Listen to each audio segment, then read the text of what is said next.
right, welcome in and a very happy Friday. You've made it here to the 14th of August. Can you believe that? Game time decisions here on the SportsGrid Network. I'm Joe Raineri alongside the one and only Mr. Craig Mish here, ready to roll on a loaded 14-game Major League Baseball slate here. 3 NFL preseason games. We are underway. Full slate coming up this weekend. We got a dose of a little preseason football yesterday. We got one Scotty Scheffler in the news leading, I don't know, he didn't win a tournament, it feels like, all year, but he's somehow going to win this one and be atop the FedEx leaderboard when it's all said and done. And when you mix it in, we had a game in a cornfield last night, Mish. So it's been an interesting week. I can definitely tell you it feels like, yeah, football is just around the corner. And is it me, or did you notice yesterday? And I know you were done early yesterday because that game was over in the second inning. But I can tell you this: there were a lot of goose eggs in one run. There were a lot of blowouts on the card yesterday, including last night in Iowa. Did you notice that? I did. I watched the Field of Dreams game last night. Good to be with you again, Joe. And as Joe mentioned, I was on the pregame and postgame for the Marlins Pirates, which was interesting for about 41 minutes, I think was the total amount of time. And then it got out of hand early. And when those things happen, and I immediately, Joe, as you probably know, I'm downtown Miami with the place that you see right behind my head. And so I'm looking at I-95 to see how long it's going to take me to get home. That was like the most important thing yesterday, leaving the park. So yes, it was final there, 13-0. But when I got, and Marlins did win 2 out of 3, by the way. But when I got home, I then, crashed a little bit. And then, yes, I did watch the Field of Dreams game last night. I watched a large portion of that. I thought it was really well done. A lot of people are saying maybe that's what gets the Phillies going, some nostalgia. They haven't been playing great baseball. Twins, they were out of it kind of in the first inning, so I'm going to wonder what Netflix's streaming numbers are going to look like that, because the pregame was great, the first inning was good, and then all of a sudden it kind of felt like that game, in addition, Joe, was over before it started, and that was really the story. You're right, in baseball. And then as far as the NFL preseason goes, I really didn't watch a ton. I saw some highlights and stuff, and let's be honest, acquiring and watching NFL preseason games is not easy to do if you're not in that market. It's not like there's an app. Actually, I think they do have an NFL Plus app or something where you can watch the preseason games, but I'm not going to buy that. So for me, it's whatever game they throw, Joe, on NFL Network. That's probably it. And they usually have 2 games, but I will say that I am more interested tonight, and I may watch a few minutes of the Dolphins and Commanders. I may actually do that. Now, the reason for that is not so much for us or for sports betting or anything else, but if you live in a community, as you do, Joe, where a lot of people talk about a team, you kind of want to be a little bit educated on it. And I think while the Dolphins will be one of the worst teams in the NFL, it still will be interesting, because betting historically on the worst teams in the league in the preseason is pretty profitable, because those teams are trying to sell you on, hey, we're going to be good, let's sell some tickets. So I would expect the Dolphins to win this game tonight. I do think they're going to win, because they're trying to sell a season that is sort of hopeless. Jets probably will be pulling the same stuff. So will Arizona. So will Cleveland. So I kind of do like Miami a little bit in this preseason game tonight, not knowing a ton as to who's going to play, by the way, on Washington. I do know Tampa Bay plays tonight also, as we mentioned, so keep a close eye on them as well. But the first baseball game of the day just happens to be the Marlins and Reds while we're on the air. So I'll keep an eye on that as well. Yeah, looking forward to seeing that game for sure. It's maybe not so much, you're right, of the preseason matchups, because my Jets are playing tonight, but I have no interest in seeing that team look great in the preseason, only to win 2 games during the regular season. We do know Malik Willis, though, will be there at least for a couple of series. We have no idea, to your point, Greg, about Washington, because Jaden Daniels is apparently still very upset that LSU decided to give his former jersey, the number 5 jersey. Yet, well, they gave it to a player this year, and he's very upset about it. I saw that story. Apparently he thinks he owns the number 5, apparently. I have no idea why he's so upset. That was a weird story.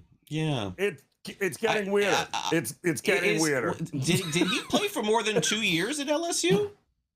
Did he play for more than more 2 years at Arizona State? He played 3 years at Arizona State, right? And he played 2 years. Yes, so he was there for 5 years. Look, I tend to sympathize with players in these situations, and I certainly understand his point because he had such a great year. And I did remember that season. That's crazy. I didn't realize he played more with Arizona State than LSU. I knew he only played 1 or 2 years there. But it is a little, I will say, unfortunately, a little petty to have that story come out. Now, naturally, what's going to happen, Joe, in the next 24, 48 hours? Daniels is going to say there's a big misunderstanding, and I didn't ask for that, and I don't know why that's happening, etc. That's coming, Joe, because the PR spin is as good as it gets in the National Football League, and especially around these guys. But what's funny, if I'm not mistaken, did I see Joe Burrow talking about this as well? I think I saw Joe Burrow mention that they retired his number and nobody else wanted to, but Burrow did win the national championship, correct? If I'm not mistaken, with LSU. So that to me is a little bit more of a game changer, but we'll have 3 games today. If I'm not mistaken, there are a ton tomorrow, right? That's the first really, full meat of the preseason tomorrow. And then don't the Colts always play on a Sunday at 1? Is that this week? No, Colts always play some. Yeah, Colts played yesterday, and maybe it's next week. They always play a home Richardson 1 o'clock didn't game play it in preseason. I did see that. He fumbled. Yeah, I saw that. Yeah, not good. Yeah, not good. If they were planning on moving him, that was not definitely the highlight film that you want to use to try and convince teams to move on from him. But I do think you're going to see Mariota for a lot here today, and I'm not quite sure what Jaden Daniels thought was going to happen when you get attorneys involved with cease and desist letters to Lane Kiffin, of all people. Not quite sure you're going to get the response that you want there. But Joe Burrow did add this, though, Craig, which I thought was great. He did say, they told me they weren't going to give my number out, too. But, things happen. Yeah, exactly correct, Joe. Times change. Coaches change, by the way. Not the same coach there anymore at LSU. So, this will die down at some point, but I don't think Jaden Daniels he's going to try to remove himself from this situation as soon as possible. Not to mention, don't forget, he was still hurt most of the offseason here, still trying to work his way back in. I'd be shocked if we see him next week in their second one, but there are so many question marks for both Miami and Washington tonight. Same thing with Tampa Bay. Nobody has any idea who's healthy and who's playing. Some of these games, it's great when you see the starters. Other of these games, though, quite honestly, you're going, wait a minute, does that guy even have a name on his jersey? Like, who are these people? So the preseason has become pay attention to the beat writers who are at the camps and the mixed practices. If you want to know about your team, that's the best way to figure it out from there. Follow the beat writers because they're on site at these mixed practices. They're there all weekend long. That's how you know what's going on, because when you turn on these games, you're not going to have a clue as to who half these people are on the field here in week 1 of the preseason. But the good news is, you've got a lot of guys that you have heard of available, like Edwin Diaz, for instance. Met fans are very familiar with. And not a lot has gone right for the Mets this year, but something tells me after watching him once again blow another save last night for the Dodgers, I think Met fans may be a little bit smiling here with him. He has been a train wreck since he came back there for the Dodgers. Yeah, he's been blowing saves for LA left and right. And look, they do have Tanner Scott. They have Phillips there, too. I mean, I have other options. I think Dave Roberts, if I'm not mistaken, asked the media yesterday who he should use in the 9th inning. My answer would be use Tanner Scott. The dude who's great in San Diego, Miami, and LA. So exactly. Use Blake Snell. We know that's coming. Weird. The postseason is going to be all starters anyway. Game Time Decisions continues on the grid.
All right, welcome back in Game Time Decisions here on the Sports Grid Network. Joe Raineri alongside Craig Mish as we are getting ready next hour. In fact, we've had one game already in the books and another shutout. Boy, oh boy, we're starting to get a lot of zeros up on the board here over the last week. Cardinals could not scratch out a run against Mr. Holmes earlier today, Craig. He actually looked the part there for the Cubs. 3-0, they get it done. Your Marlins are coming up top of next hour, but that's got to be a good sign for the Chicago Cubs that able to get him out there 6 2/3, 1 walk, 3 strikeout through 80 pitches. I was pretty impressed with what I saw from him today. Yeah, I like Clay Holmes. I think he's going to help the Cubs. I like that trade when they made it. And, I think he's going to be good. They'll get Edward Cabrera back, it looks like, here in the next week or so. And it seems like the Cubs are getting healthy at the right time. I'm still a little skeptical of them. It just seems like no lead that they have is ever big enough to get to the wild card. And they slumped a few years ago and missed the playoffs entirely. But look, a lot of people feel that this is a different Cubs team because, certainly Pete Crow Armstrong was not on that team, and PCA is, naturally like leading the team. He's been incredible. He's been an MVP candidate too. But yeah, I mean, look, the wins are just really, really important right now, Joe. The wild card races and the division races, it's all coming down to the end. And, White Sox play the Tigers tonight. And a week ago, Joe, you and I are sitting here thinking, all right, it's going to be Cleveland, maybe Minnesota. All of a sudden, the Tigers, without Skubal, are on absolute fire, and without Riley Green, by the way, are on absolute fire. And now they have a chance to catch the White Sox, maybe even make the playoffs without Skubal. Maybe they knew something that we didn't know. What's funny is that this time last year, the Tigers, Joe, had that big lead in the American League Central, only to see Cleveland catch them in the month of September. Maybe this time around, it's Detroit with the shoe on the other foot, so to speak. So they'll play tonight, 6:40 Eastern. As you can see there, who would have had the Tigers 2.5 games out of first place? Cleveland, to me, is a huge disappointment recently. 4 games under 500 now. They just can't, win any games, it seems like, lately. So, I still handicap it with those 4 teams. And, Cleveland tonight, if they can get on the right track, they'll play San Diego. But, boy, the Padres are playing great baseball, too. Kind of like a low-scoring game, I think, tonight. 7 runs, as I see there, is the total. Pitchers are really good tonight, so probably going to go under here. It's just the scrape in the bottom here of mediocrity. Once you get past, I mean, Yankees, Boston, listen, great turnaround. They finally won one against Toronto yesterday, but you had a feeling when they were rolling Scherzer out for a getaway game that, it was likely going to be good news for Boston. But you're right about Detroit. Almost just 1 game under 500 now. Texas, I don't know what happened. They can't win a game anymore. We watched Minnesota do their thing, which is kind of the biggest. And they got Buxton back, which was crazy to me, Craig, yesterday, that they got him back and they'll have his services for as long as he can play. But again, that offense, I don't care what you brought in the bullpen, that offense is very hit or miss for me from Minnesota. And I can't, if you can help me understand, Cleveland made all of these great moves at the deadline to kind of patch some holes here where we thought they needed it, and they just can't put anything together. Are you really going to outslug the Padres right now? I don't see that happening. And Cleveland's not scoring runs at all. So, and again, and San Diego's offense is not bad, at least 1 through 5, and that total is 7. It sort of tells you, 4-2, 3-2 type game. So, I until Cleveland starts hitting, I don't know what else to say. Now, Stephen Kwan has done a really good job for them, and seems like them putting him in the 9-hole earlier in the season got him going, and now they have him leading off again. But Jose Ramirez, clearly that hamate bone injury is usually they say that you don't get healthy from that for months. So that's going to mean next season for him, unfortunately, Joe. So, we'll see if Cleveland could get it going. But for now, they're on the outside looking in. And I really thought it was their division to win. And now I sort of feel like this matchup between the White Sox and Tigers, there's a chance here Detroit, if they win 2 out of 3, becomes that team to look out for in the American League Central. Now, I don't really think either of those teams will be wild cards. But if you look at that, I mean, Toronto, to me, has been one of the worst teams in baseball, in the American League especially, and they're just 2 games out of the playoffs. And I think you asked me last week, will a team under 500, I don't know if it was you, I think it was, will a team under 500 make the playoffs? I still say no. But I'm starting to think 82 and 80 may get you in. 82 and 80 may get you in the playoffs this year. It's hard to believe that and a lot of this has to do. I think the Central, whoever wins the Central, will likely be. It's the West that I'm concerned with. The American League West is just a hot mess.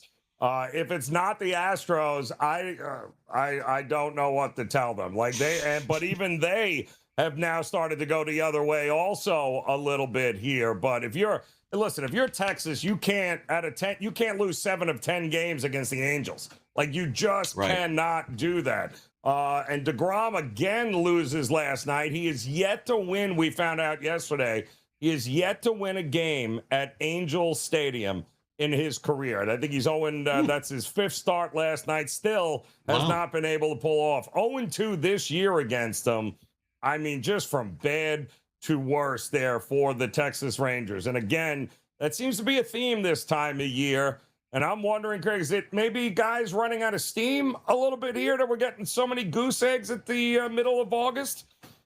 They always say, Joe, that they call it the dog days of August in Major League Baseball, and it's generally right after the trade deadline all the way to September. It feels like we're in it right now. I just think that everyone is hurt and going through something right now, physically, mentally. Usually the month of September, teams kick it back into gear, but we may get sloggy baseball for another couple weeks. I just sort of get the feeling that we will. And, a lot of unpredictable results. I think that's fair as well. But, we'll, hopefully, the only thing that's been a positive with all of these teams, especially in the American League, not playing particularly well, is it's made all the games on the board basically meaningful pretty much every night. You can look at the schedule and say, I don't want to watch a certain game, but it does mean something, and it may mean a team that wins moves up in the wild card standings. In fact, I think of the 15 games that they will play today, I think there are 12 that have some deep, significant playoff relevance. So that's a lot in August. And again, the American League taking up a lot of that mediocrity because it's still anybody's division, both in the Central and the West. So it is far from over yet, but Tampa's back home. Does that mean an automatic win? We'll talk about it as Game Time Decisions continues here on the Grid.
All right, welcome back in. Here we go. Game time decisions on the Sports Grid Network. Joe Raineri alongside Craig Mish as we've got one game in the books here in Major League Baseball. Couple more still coming your way. The only ones that got off were those that had to go out in the middle of nowhere in a cornfield and play a game yesterday.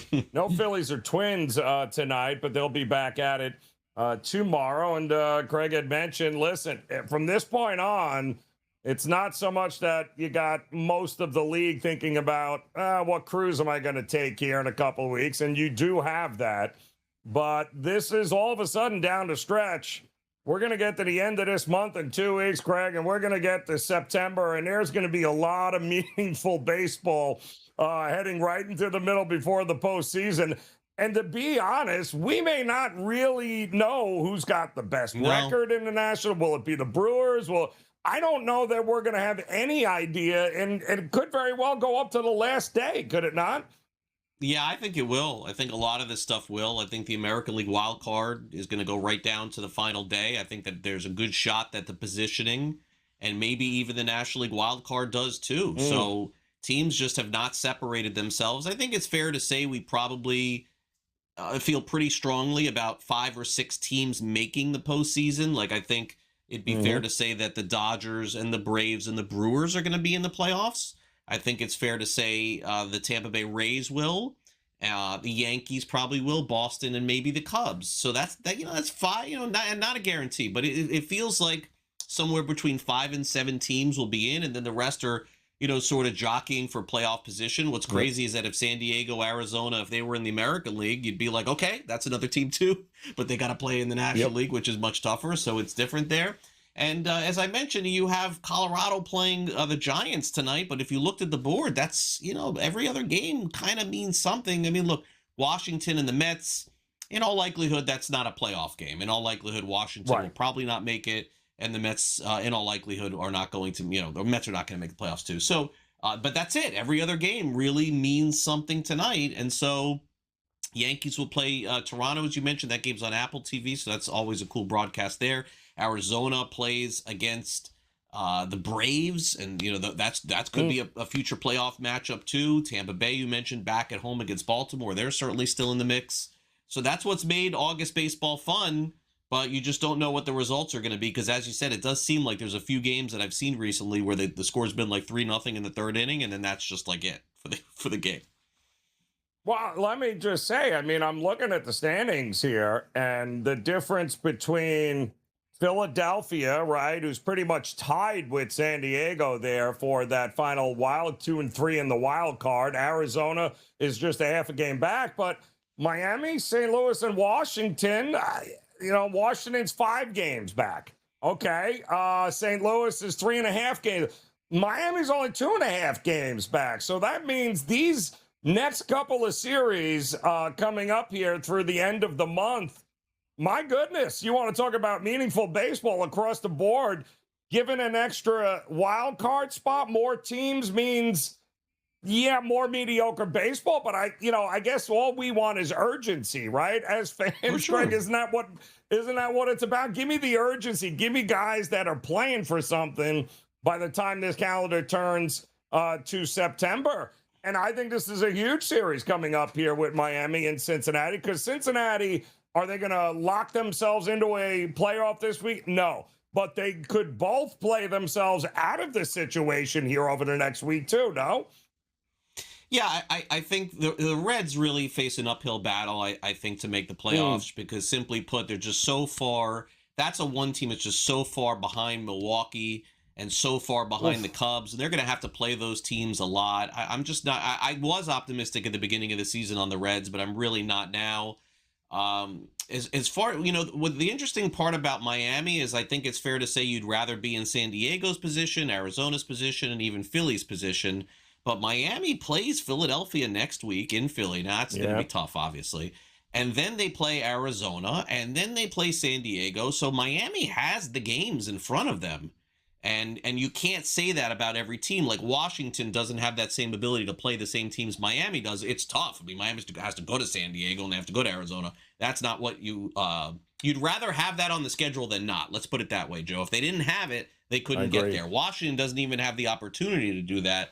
And plus, Washington just made an interesting announcement today that C.J. Abrams is moving to second base. He's been a shortstop his entire career. And so what does that kind of tell you, Joe, in August for them to do this? It means we're still playing toward next year. Like, you don't make a change like this right now unless you kind of feel like your season is, sort of over. So hate to say it, but Nasim Nunez will play short. Abrams will play second.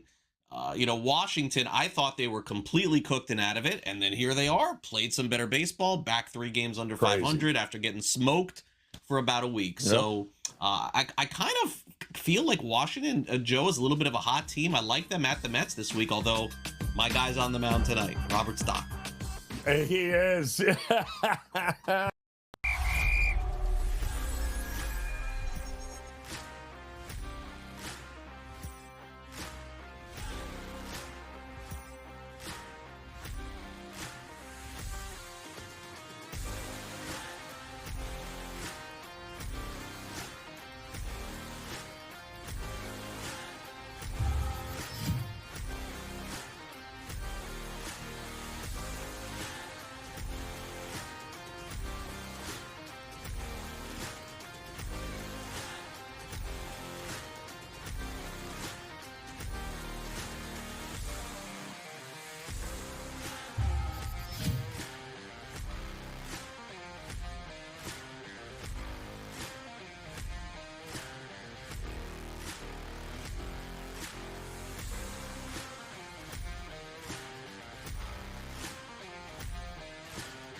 All right, welcome back in. Game Time Decisions here on the Sports Grid Network. Joe Raineri alongside Craig Mish as we are getting ready here for a loaded slate on the diamond as playoff baseball certainly will be here before you know it. 2 weeks away from week 0 of the college football season. We're already into preseason football in the NFL. We had a great slate of games last night. We got 3 on tap tonight. Everyone else will play tomorrow. So fans are starting to get excited a little bit about what is coming. Just let's hope there's no more crazy injuries to some very key players, because that's how seasons get blown up in a hurry. But I got to ask you, you saw Pittsburgh up close and personal, did you not, here this week? I did. And a lot of talk with Paul Skeens, a lot of once again, it made it 5. I mean, what were you seeing, Gray, with him there? Is it a command, a mechanics thing, do you think? Is there something else going on? Like how did they not win his games? Yeah, well, I think there are definitely, I don't want to make too much of velocity, because there are definitely pitchers that pitch in the big leagues that top out at 95 as starting pitchers, and they succeed. Like Zach Wheeler is a good example of one of those. Yep. You can throw 95 any day of the week in baseball if you are a good pitcher and succeed. Skeens, the problem is, Joe, is that Skeens was overpowering guys with 99, 98, and 100 a lot, and now he's not. And at least from what the Pirates seem to be saying is that if you don't have the velocity, then you have to find a way to beat guys differently. You can't, Right. if the key doesn't fit in the door, you can't just jam the key in. Like you got to figure out another way into the house, so to speak. Yep. And look, some of this has been made about his weight. Look, I don't know if any of it is true, Joe. I would tell you this: no one seems to have the answer. No one knows right. the answer, right? They don't know, or else we would know because somebody would say something. So it just seems to me that if I had to guess, and I don't know this to be factual, I think Skeens is putting on the right moves right now. I think he's saying all the right things. I'm going to speculate, I don't know this to be true at all, that he will condition better in the offseason. And the weight that he put on in the offseason, I'm guessing it was with good intent to keep him through and keep him healthy for an entire season. But sometimes there could be, bad weight with a guy. And I think he's just pitching, in my opinion only, heavier than he's used to. I think it may be potentially costing him in terms of velocity. And I think maybe again, my speculation only, that maybe he doesn't feel as comfortable as he did when he was, maybe in a little bit better shape without the weight. So I can only guess that this will go on. I don't think that much will change, Joe. I would tell you, also, in my opinion, the second the Pirates are eliminated, whether it's 2 weeks to go, a week to go, you will not see Skeens pitch the rest of the season, without a doubt. They will shut him down. I think they would love to do it now, but they're still in the race, and they will figure out exactly what is going on. I don't think it's arm slot. I don't really even think it's mechanics. I think it is just physical. And if you think about it, there are guys that like to pitch heavier, Joe. There are guys that like to pitch lighter. Remember CC Sabathia, when he lost all the weight, was horrible, and then he put it back on and he was good again. Lance Lynn on the Cardinals was horrible, thin, better, a little with more weight on. It's the only thing that we could point to. Now, I know they showed those beach photos of him and Livy Dunn. I mean, come on, like in the end, there's a lot of pitchers that do look like that. But Joe, don't you remember Paul Skeens sort of being like a specimen, like this big hulking kind of guy that would overpower you with his stuff? I think he's still trying to do that, and he doesn't have the same stuff. And it's not easy to reinvent yourself in August. Like as a pitcher, can you just change everything that you're going to do? 4/5 of the way through the season, you can't do it. I bet you Skeens is awesome again next year. I would not expect good results the rest of this year, Joe. He did not look good in Miami. I don't expect, and he got lucky on a couple of plays too. So I bet more on Ashcraft than I would on Skeens moving forward. Yeah, and there was an oddity too. You saw a guy go 9 innings, right? I mean, outside of Sandy, who goes tonight, you don't often see guys pitches. Just going. I mean, like, what was that? Where did that come from? For the life of me, though, again, I watched that lineup of Pittsburgh, and they should be better than what they are. And I give credit to Junk and the guys that came out from Miami and pitched really, really well. But my goodness, I mean, Pittsburgh, one more week. I mean, they got Boston here tonight, right? Boston coming to town. They should be able to hit with anybody, but my goodness, some of those at bats are just awful, and they're still hoping guys are coming back off the IL. Yeah, I don't know. I don't share any confidence in Pittsburgh right now, Joe. I just think, look, I'm not like one of those guys that immediately points to injuries and says that's the reason. And truthfully, is O'Neal Cruz even that great? Probably not. He'll be back, I think, if I'm not mistaken, either this weekend or next week.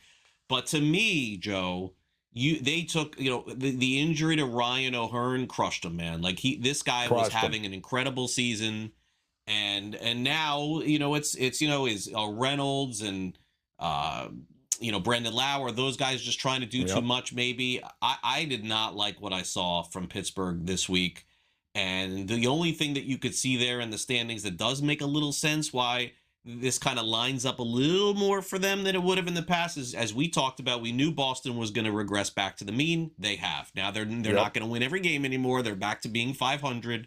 That's probably what they're going to be. And the other thing about Pittsburgh is they actually play pretty well at home.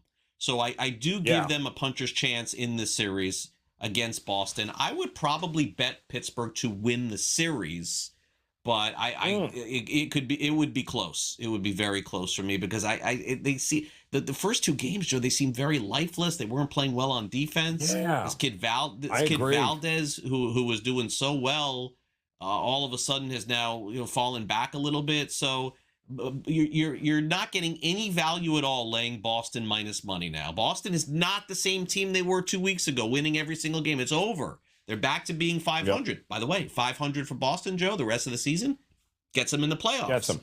But don't start thinking they're going to win 70% of their games the rest of the year. They're not. It's not going to happen. Yep. Yeah, it was very strange because I kept waiting for, okay, the back, all of these bullpen arms that Pittsburgh went out and got to address that. It'd be great if you actually scored some runs so you could utilize them. They can't use them. It's absurd. I mean, Weaver, I kept waiting for Weaver. Did he pitch? I don't think he pitched once in your series, right? He didn't pitch. No, he did not pitch. Doval came in, in a blowout at the end. Lake Bacher came in and gave up a lot of runs. Yeah, look, Pittsburgh is not making the playoffs, Joe. You can't lose O'Hearn. O'Neal Cruz, Skeens is not the same. Their bullpen's blowing games. Pittsburgh's not a playoff team. They're just not. They may finish last, and heads are going to roll at the end of the season with that team, without a doubt. Yeah, it's, listen, they got a little, 13-1 win was nice yesterday. PNC Park, they have been better. You're right, 30-30 this year at PNC. They are much better there. Jake Bennett on the mound for the lefty for Boston. Bubba Chandler, if he doesn't walk guys, certainly has enough swing and miss stuff there. Yeah, they could be okay there. So it's a tough one. And the Pirates, tough game.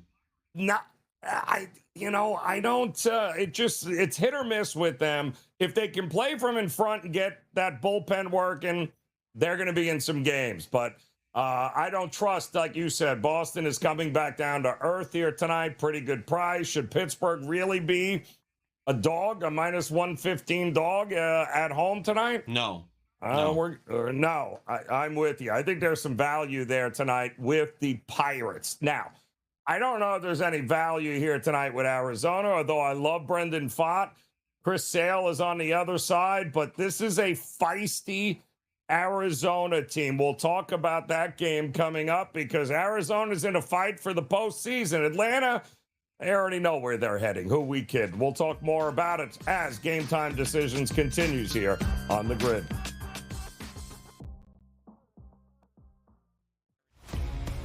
For me, Ohtani is the MVP, even if he pitches 15 games a year and that's it. The guy's the best hitter in baseball, or one of them, and pitches, even if it's 15 games a year and he's great, sign me up.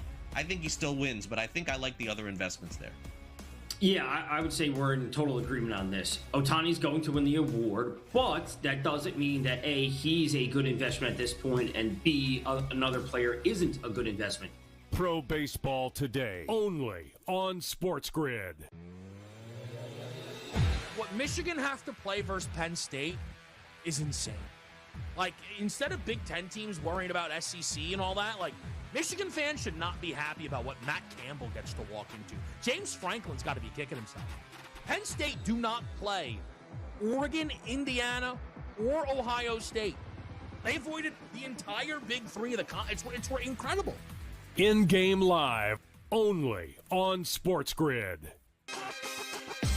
The dark days are ahead for the Warriors. And when Curry and Kerr and Draymond all leave, what are we going to be looking at that franchise that has been a mainstay of the NBA, the face of the NBA and NBA playoffs for so long? Where are they going to be? So I see no issue with them bringing Draymond back. Why not? You have one last go at things with the trio that they still have there. But I see this as a very long season. Game Time Decisions, only on SportsGrid.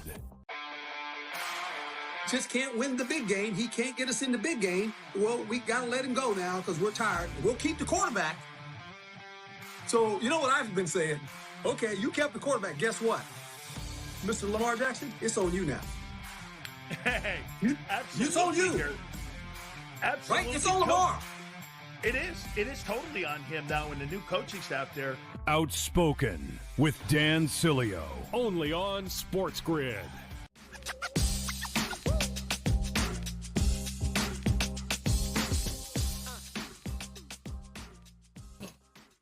All right, welcome back in. Game Time Decisions here on the Sports Grid Network. As we're getting ready, just after the top of the hour, we'll kick off another loaded slate in Major League Baseball as the Marlins very much in the wild card hunt, taking on Cincinnati. Burns going for Cincinnati. Sandy Alcantara for Miami. Now, they didn't hold him back again, right? Like, could he have gone on Wednesday or yesterday, but they opted to hold him back? Or is this just a normal rest spot for him here, Craig? For Sandy when? I'm confused. Yeah, is he on 6 days or what? How many days 5-day rest is he on? no, he's normal. No, he's okay, normal so rest. It's nothing crazy. Yeah. No, he's a normal rest. The only question will be is will he pitch for the quick turnaround next Wednesday in Philadelphia? That's the only question, as if they'll roll right through or not.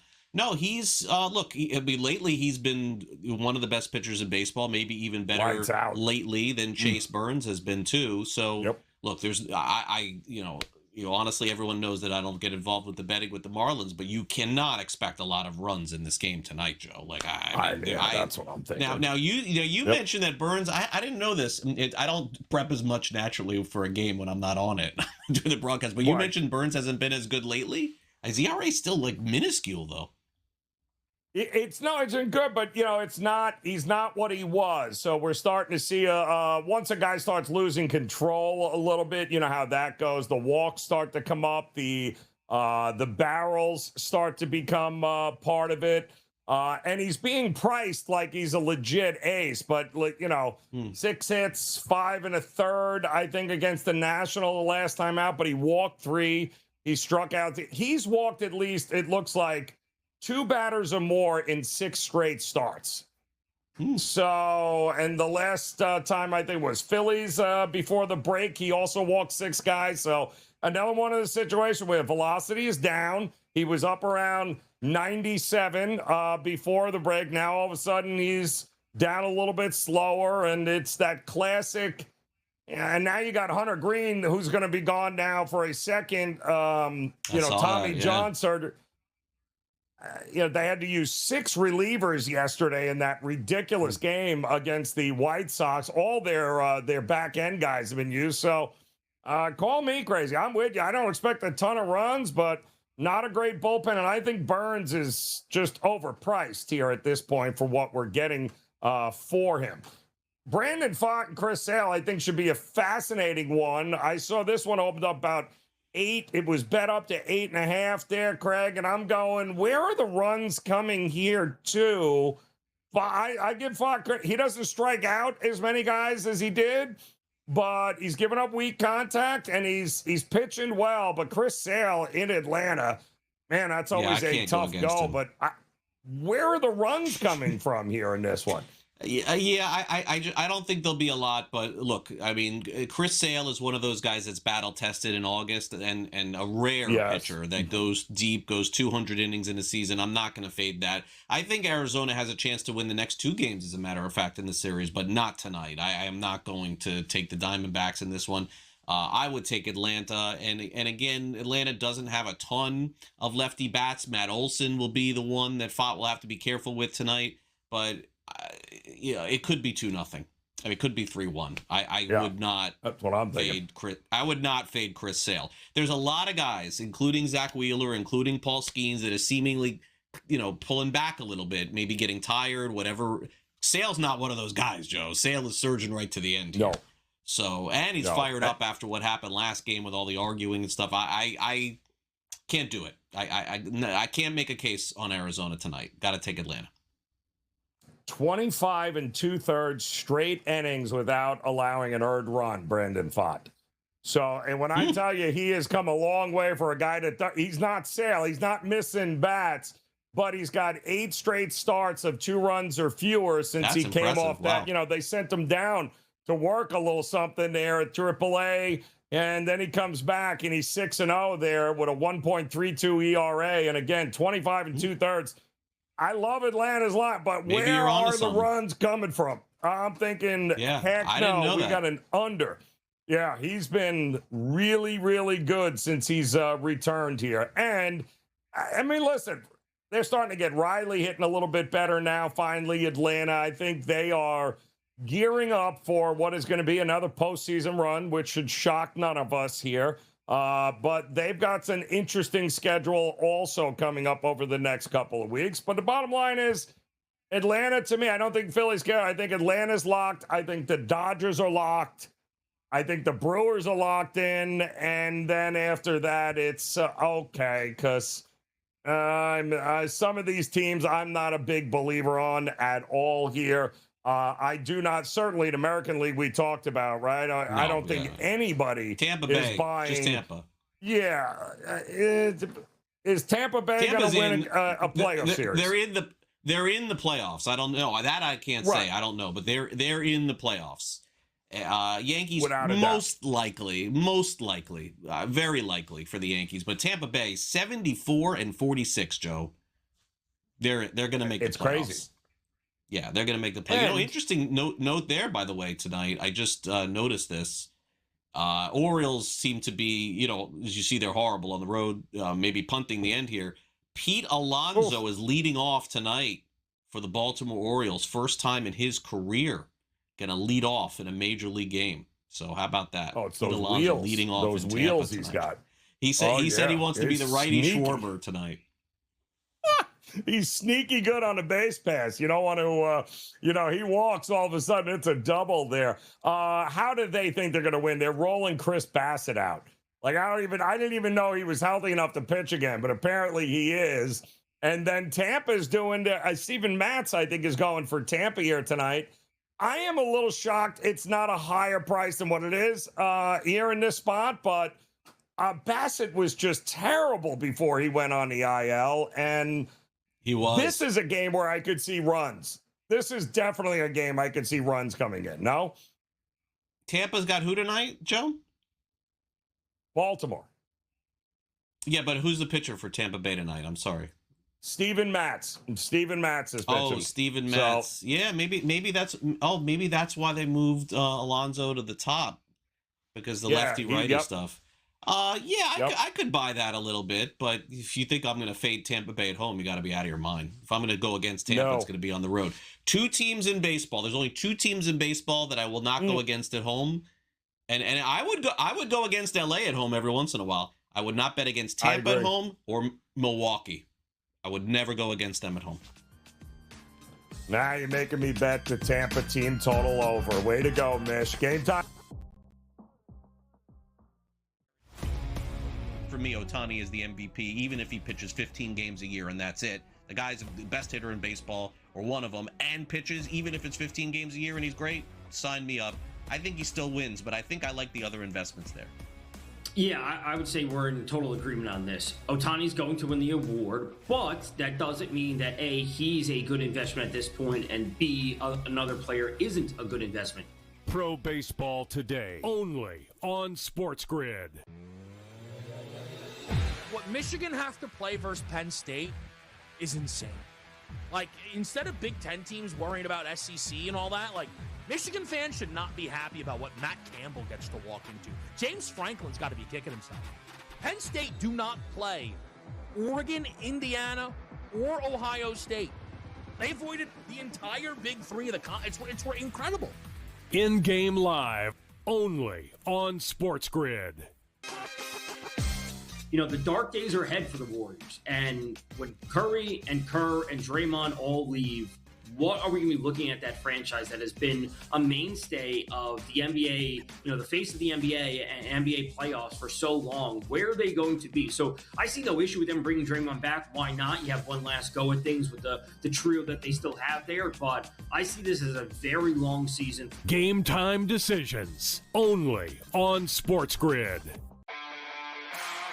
Just can't win the big game. He can't get us in the big game. Well, we got to let him go now because we're tired. We'll keep the quarterback. So, you know what I've been saying? Okay, you kept the quarterback. Guess what? Mr. Lamar Jackson, it's on you now.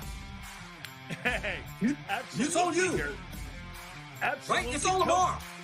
It is. It is totally on him now and the new coaching staff there. Outspoken with Dan Cilio. Only on SportsGrid.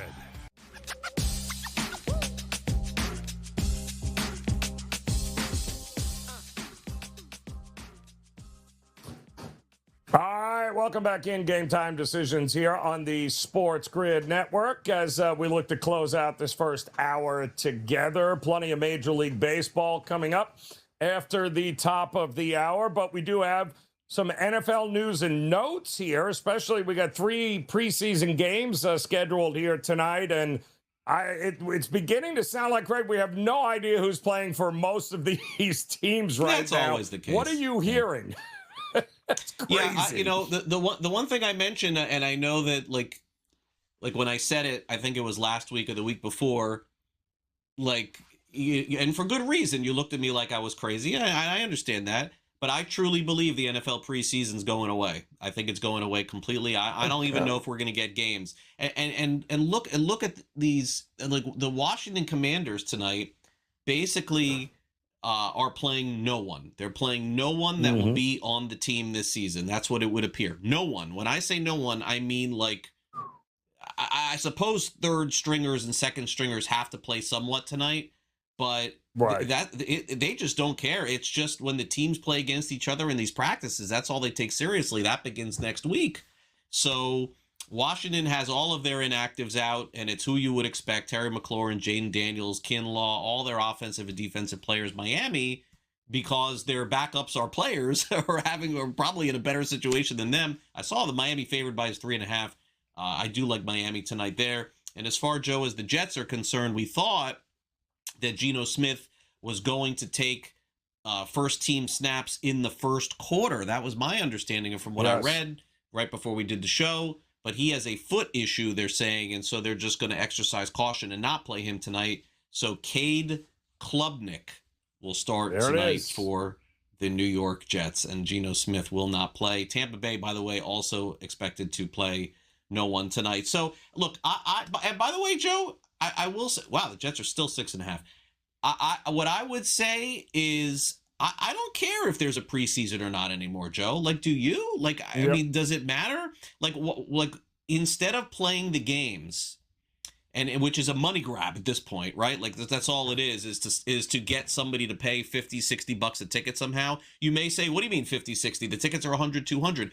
That's what the face value is. You can go to a preseason game anywhere in the country for about half of what the ticket is. It's just the truth. Maybe outside of Green Bay. Outside of there, you basically can get a ticket for cheap.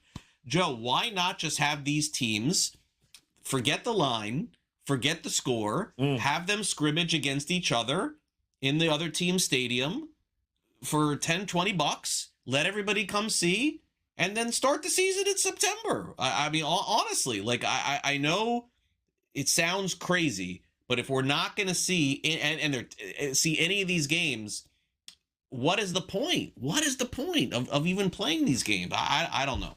Maybe I'm missing something. Maybe it's just money. That's it. That's the only thing I could think of. That's all it ever is with this, right? Now, like you brought up a good point here. Let me look at right now. If we were just hanging out and we were down by the studio there in New Jersey, and we're like, hey, you want to go to this Jets-Tampa game tonight here? How much do you think I can get tickets for right now? $20. Good. That's outstanding. $19, $17, $15. Yeah, $20. Yeah, you can go 50-yard line know for where you're 200. You know where you're screwed with the parking. That's where you're screwed. Oh, but yes. if you somehow, yes, that's right. But at the Meadowlands, if you just Uber yourself in or whatever, and pay $20 here or there, you probably could bring a family of 4 to an NFL preseason game for probably $100-$200 with the food and everything like that. Where a real game, it's $500 to $1,000 minimum. Yeah, probably on the low end.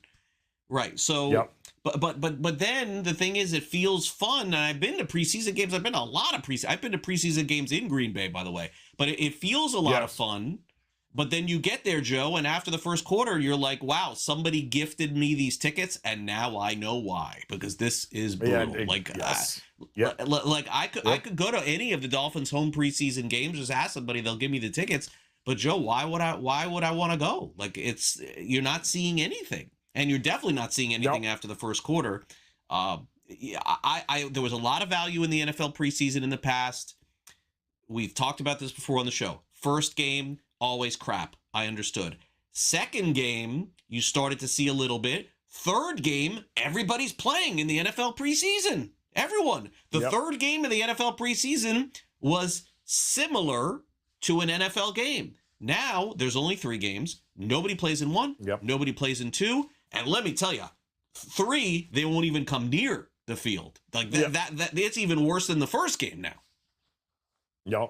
Yeah, I remember my first preseason game with Miami and going down there and sitting on the wrong side of the field and just baking in a preseason game. Hot. You gotta know better. You gotta know better. Woo! Learn that. You gotta sit on the home side. You gotta sit on the home side. Game time decisions, another hour next here on the grid.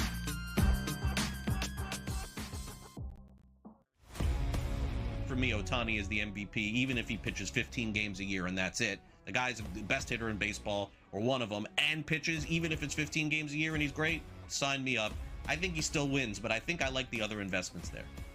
Yeah, I would say we're in total agreement on this. Ohtani's going to win the award, but that doesn't mean that A, he's a good investment at this point, and B, another player isn't a good investment.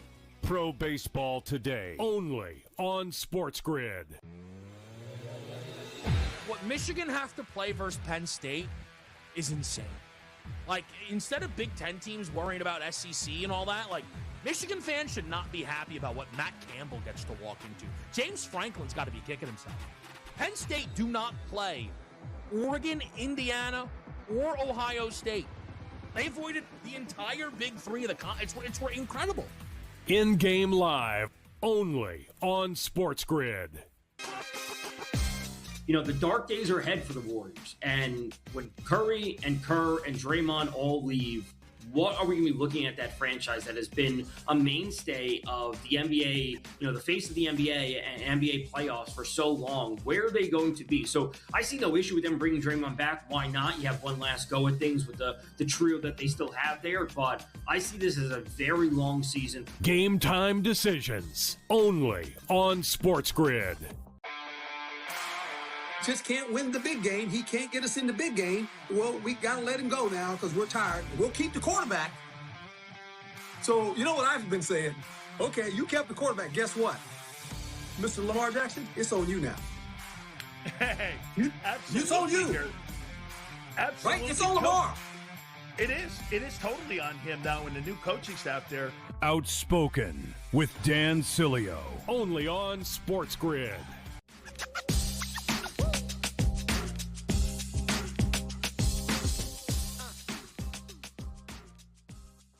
All right, welcome back in. Here we go. Game time decisions. Another hour on this Friday, off and running, getting you ready for plenty of Major League Baseball on tap here coming up in just a few. In fact, the first game of the night between the Marlins and the Reds will take center stage. And then at the top, just after the 7 o'clock Eastern time, you'll start getting a whole lot more games coming your way. We also are about an hour away from kickoff on the 3 preseason games, which we keep hearing about all the people who are not playing.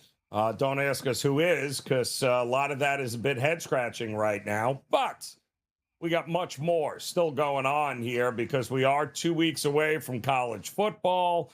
And it'll be here before we know it, Greg, right? Regular season will be gone. Postseason and Major League Baseball will be here. And you got to be excited about that because I do think very much so. I think a lot of these games are going to matter in a big, big way over the next couple of weeks. And I'd be willing to take a shot and say that as good as Tampa has been, I still think the Yankees have a chance of winning the American League East. I could be crazy. I still think they're very much in it. Oh, it could be, and Tampa could lose in the first round of the playoffs too. But I still stand by them Yeah, but I still stand by them, dominating at home. Like they're just so good there. They just seem to really have it figured out. And then they went on the road last week and they won all their games there too. Too good for me to fade. They got Liam Hicks from Miami. The guy's been incredible since he's gone there. He's hitting grand slams. He's hitting home runs. This week, I don't know. I mean, to me, I still have to give them the advantage. I don't see Baltimore beating them 2 out of 3. I see the Rays winning that series. And naturally, things will get tougher down the stretch. They're going to have to play Boston 3 more times. They're going to have to play the Yankees. I think it's 3 or 6 more times too. So I'm with you. I think, and by the way, I think anything can happen in the playoffs. We've seen teams like the Rays, teams like Cleveland, teams like Milwaukee before. Winning 90-something games, immediately get to the playoffs, you run into a big payroll like Philly, like New York, like LA, and you go down. Happens all the time. I'm not going to pretend like this team is different or this Tampa Bay team is better than the ones 3-4 years ago, but I would say I would be very surprised if the Rays in their first round series, whenever that is, I'd be surprised if they lost because of having the home field advantage. I would not make them the favorite to come out of the American League or even win the World Series, but I'd be very surprised if they didn't win their first playoff series at home. Yeah, I agree. And I do think home field will matter to Tampa a little bit more than a few others. They have also done an amazing job, by the way, of beating up these sub-500 teams. I mean, I don't think they lost a game on this West Coast trip. Craig, they swept Seattle. The Athletics, they beat up like nobody's business. They have been very good against sub-500 teams. The big test is, well, we're gonna see how that comes up. Yankees, of course, sending Garrett Cole here tonight, and from my understanding, I believe Stanton is closer than anybody. Judge, they're hoping to get back by the end of the regular season, heading into the postseason, but Bellinger also looks like he should be back prior to the postseason. So if you can get those two guys and weather the storm just to get Judge back, that's 2 pretty big bats here that the Yankees offensively, not to mention they're winning 1-run games here, low-scoring games left and right, which is crazy. But yeah, they got some reinforcements still coming that other teams don't. The only question would be is that can Stanton and Judge play in the same lineup? Will Judge be? I mean, Stanton's not playing the outfield anymore, so it's just a matter of is Judge going to be able to play the outfield, and that's still very much to be determined.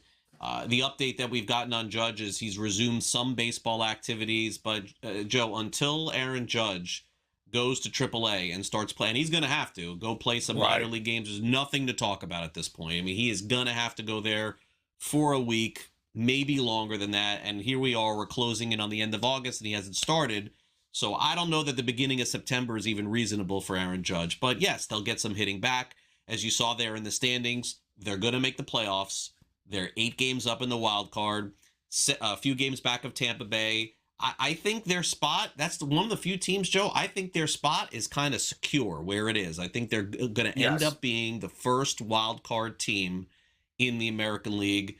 I don't think Boston's going to make any more moves up. I could see them falling back. I don't think Boston's moving up. And then the Yankees are going to be a really tough out because in that first round, it is possible the Yankees play the White Sox in the first round. Yeah. If the White Sox, and then you would take the Yankees in that series, that's, or they would play Houston and you would take the Yankees in that series too, so it's, and then maybe the Yankees play Tampa Bay at that point. You may say Tampa Bay maybe beats the Yankees in St. Pete. You could see that as well. But Yankees are in good shape. It's about getting the health back. But you tell me who's going to win that final wild card. I don't have a clue, man. Like all of those teams are still in play. I'm out on Seattle. You can't honor the best players in the history of your franchise and roll out Griffey and Randy Johnson and get swept. I mean, please. That's literally terrible. That's what you. I mean, come on, man. Like how did you let that happen at home for 3 games? I'm out on Seattle. I still say Texas is in the playoffs one way or the other. That's either win the division or the final wild card. I got Texas making it. But I will say that I thought that before I knew DeGrom left with the injury, was it yesterday? So we'll see what yeah. ends up happening with him. Yeah, rocker tonight, but they are taking the Athletics in Sacramento, so maybe there they can actually score some runs and maybe get a few hits. How's Sacramento doing these anemic. days? Anemic, to say the What's least. Going on with the A's are losing like 25-0 every game. How is this line only minus 106? What am I missing here? The A's are horrendous. Yeah, well, hello. They're not good, but I'm telling you, they have been that anemic, this Texas offense, for no good reason. They made you had told us, you just saw the Angels pitch, and you're like, listen, top of the order, they got some players there, but you not bad. Pointed out, like the rest of us, like this pitching staff is laughably bad on so many levels. And they're shutting out Texas like they 1 for 16 with runners in scoring position over the last 3 games against the Angels. They scored just 4 runs in a 4-game series, Craig. 4 runs. Wow. I mean, that's just bad on so many levels. The A's, Joe. The A's, this is crazy. I want to read some numbers to you. Oh, no. The A's have given up 704 runs this season. 704. That's worse than Colorado. Their run differential, the A's, is minus 180. That's their run differential. Nuts. Put this in perspective. Colorado and Kansas City are minus 116, which is brutal. The A's is minus 180. That's like unthinkable. I mean, their run differential at the end of the season is going to be like minus 250. I'm in on Texas tonight for sure. For sure. I gotta see it to believe it, because they have been. And the worst part is they had such a good roll going, and then they get absolutely destroyed by the Angels. Now they have allowed Detroit back into the conversation. I think they're 2.5 games back of Houston, who, by the way, has also another very interesting series coming up here. Can Houston finally pull away? I mean, we're not talking, it's not like, Houston's underperforming. These are a lot of 500 ball clubs here, Greg, where who's going to get hot at the right time and run the table down the stretch? Because that kind of feels like what Detroit's got it all working out for them right now. Yeah, and you just hope it's not too soon and then something slips in September because, again, Detroit lost their 10-game lead last September to Cleveland. But look, I mean, Houston is absolutely not a lock. And as much as I hate Seattle and I'm out on them, let's also keep it real. Seattle is 1 5-game winning streak from being in the playoffs. Like, that's how disgusting the American League is. Toronto is really 1 5-game winning streak away. Like, and you kind of say to yourself, I could see Toronto doing it. I could see Houston doing it. Like, you could kind of see that happening. Like, the one team at the bottom there that I don't see is Baltimore. The Orioles I don't see going on a streak. No, I see him going on a losing streak, and it starts tonight. Game Time Decisions continues here. For me, Ohtani is the MVP, even if he pitches 15 games a year and that's it. The guy's the best hitter in baseball, or one of them, and pitches, even if it's 15 games a year and he's great, sign me up. I think he still wins, but I think I like the other investments there. Yeah, I would say we're in total agreement on this. Ohtani's going to win the award, but that doesn't mean that A, he's a good investment at this point, and B, another player isn't a good investment. Pro Baseball Today, only on SportsGrid. What Michigan have to play versus Penn State is insane. Like, instead of Big Ten teams worrying about SEC and all that, like, Michigan fans should not be happy about what Matt Campbell gets to walk into. James Franklin's got to be kicking himself. Penn State do not play Oregon, Indiana, or Ohio State. They avoided the entire Big Three of the it's incredible. In-game live, only on SportsGrid. The dark days are ahead for the Warriors. And when Curry and Kerr and Draymond all leave, what are we going to be looking at that franchise that has been a mainstay of the NBA, the face of the NBA and NBA playoffs for so long? Where are they going to be? So I see no issue with them bringing Draymond back. Why not? You have one last go at things with the trio that they still have there, but I see this as a very long season. Game time decisions only on SportsGrid. Just can't win the big game. He can't get us in the big game. Well, we got to let him go now because we're tired. We'll keep the quarterback. So, you know what I've been saying? Okay, you kept the quarterback. Guess what? Mr. Lamar Jackson, it's on you now. Hey, It's on you. Absolutely. Right? It's on Lamar. It is totally on him now and the new coaching staff there. Outspoken with Dan Cilio. Only on SportsGrid.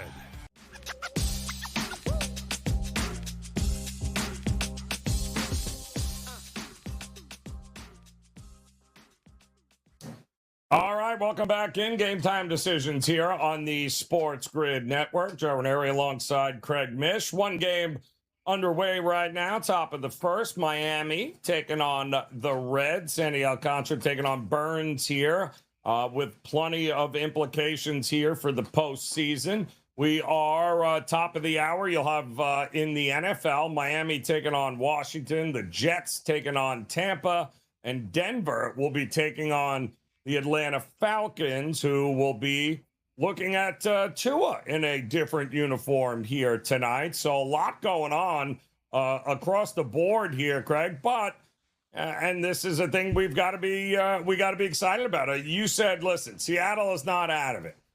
Well, if Seattle does not win this series against Houston, is it time for us to say, yeah, it's over for Seattle come Monday?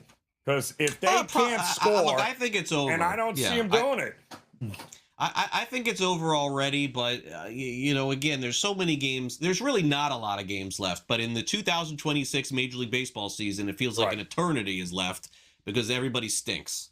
So yeah, it's kind of fair to say, I think, for me at this point, Joe, if losing the series. I wouldn't say that their season is done because it's only a swap of one game there. But if they get swept, yeah, I would say that's it. Oof. Yeah, any more is just, it's so hard. I mean, at 57 and 65, Craig, and we're sitting here going, yeah, maybe if they got the kind of season that Cal Raleigh's have. Can you remember going from having a season like, give me a player that you can recall that ever had the kind of year that he had last year, that we were talking about MVPs and, 60 home runs and all of this other stuff, to a guy that's hitting $159 this year and is not admitting any crazy injury too. It's not like we're talking he's going to have 400, 500 at bats and he can't hit. I never seen anything like it. Yeah, I have no idea. Everyone, we were talking about it in the, at the Marlins this week too. It seems unprecedented, Joe. Not for the course of his career. It seems unprecedented just from a drop off for one season. Now, guys have been hurt before naturally, and Stanton comes to mind when he was with the Marlins, and then he went to the Yankees, and he's been hurt a lot in New York. But no, you're right. I have to believe that he's just gutting it out and not saying anything. Remember, if you have an oblique injury and you come back as quickly as he came back from that, which was pretty quick, I'm going to believe that maybe this is something that has been lingering with Cal Raleigh. So to your point, what's interesting is that if we looked at like rookie of the year to like being done from baseball, we could find a lot of those guys. But as far as MVP, yeah, but not MVP, but not MVP. What I'll do is during our next break, I'll take a look and see if there's been like a precipitous drop off from guys who have won the MVP before and then, sort of exited. There've been like random MVPs before in leagues. Yeah. How much of it do you think is mental, Craig, where it really, the longer it's gone, it's the worse, because, that the worse it gets for guys. They can't get out of their own head. Then all of a sudden, you know what I mean? I think next year we'll answer a lot of those questions on whether it was it a flash in the pan? Was it an injury? Was he just it sounds like if anybody needs to get away for a little while, I think Cal Raleigh is a guy that needs to get away for a little while here. But somebody else has got to be able to pick up the slack on that team. And it's going to start here tonight with Kirby on the mound, taking on Lambert for Houston. Now, if you're Houston, you're a couple of games above 500.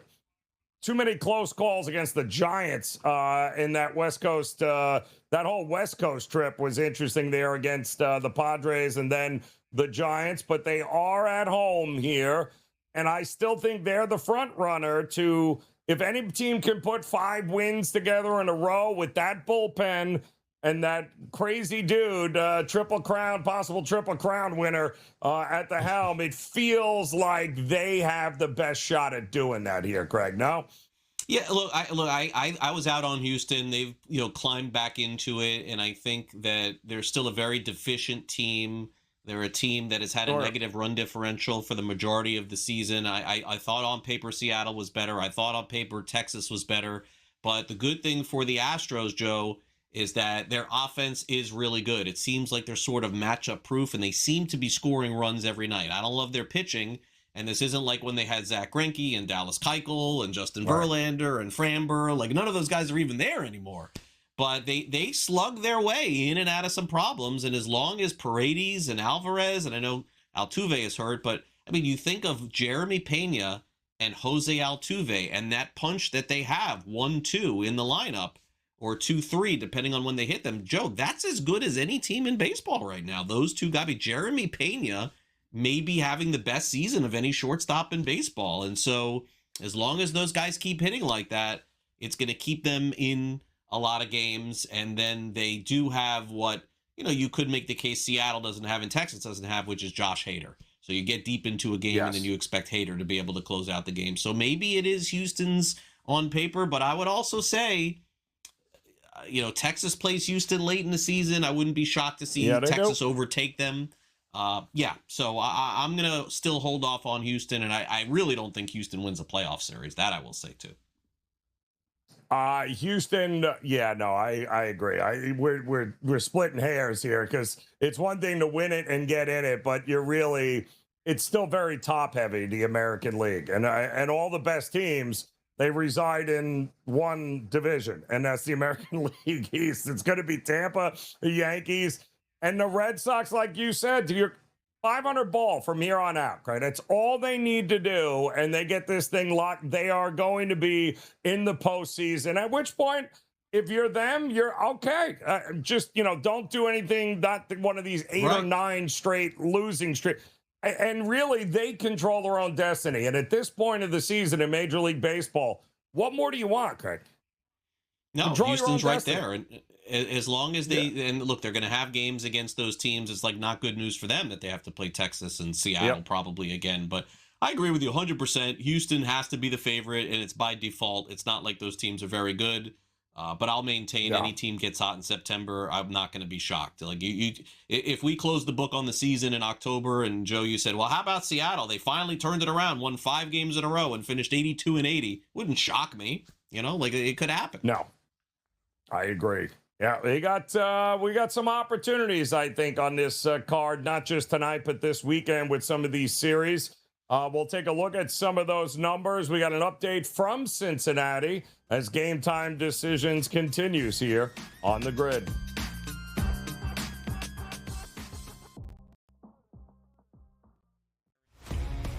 For me, Ohtani is the MVP, even if he pitches 15 games a year and that's it. The guy's the best hitter in baseball, or one of them, and pitches, even if it's 15 games a year and he's great, sign me up. I think he still wins, but I think I like the other investments there. Yeah, I would say we're in total agreement on this. Ohtani's going to win the award, but that doesn't mean that A, he's a good investment at this point, and B, another player isn't a good investment. Pro Baseball Today, only on SportsGrid. What Michigan have to play versus Penn State is insane. Like, instead of Big Ten teams worrying about SEC and all that, like, Michigan fans should not be happy about what Matt Campbell gets to walk into. James Franklin's got to be kicking himself. Penn State do not play Oregon, Indiana, or Ohio State. They avoided the entire Big Three of the it's incredible. In-game live, only on SportsGrid.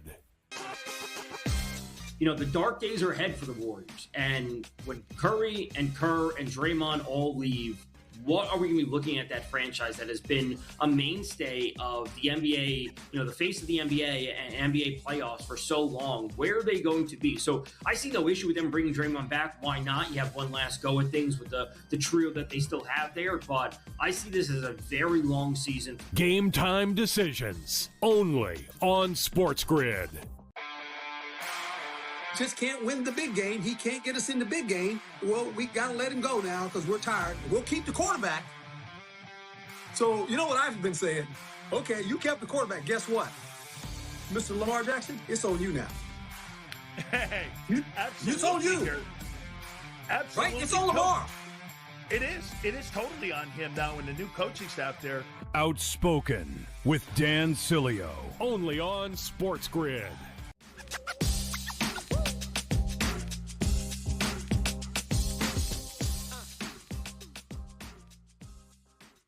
All right, welcome back in Game Time Decisions here on the SportsGrid Network. Joe Raineri alongside Craig Mish as we've got one game underway in Cincinnati right now with the Marlins taking on the Reds here. I believe no score here, Craig, still bottom of the first inning. I did have a Nerfy involved in this one, so hopefully it ends that way.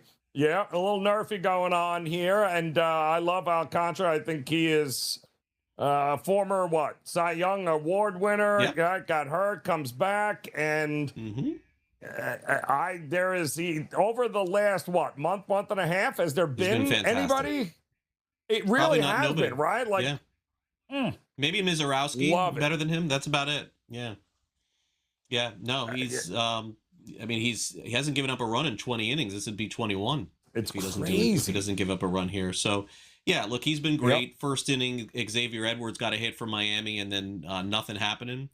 And then Alcantara's gotten the first two batters out in the first inning. So that's the story there. Denver, by the way, as you mentioned in their game tonight in the NFL, they just ruled Jake Browning out. He's the backup to Bo Nix.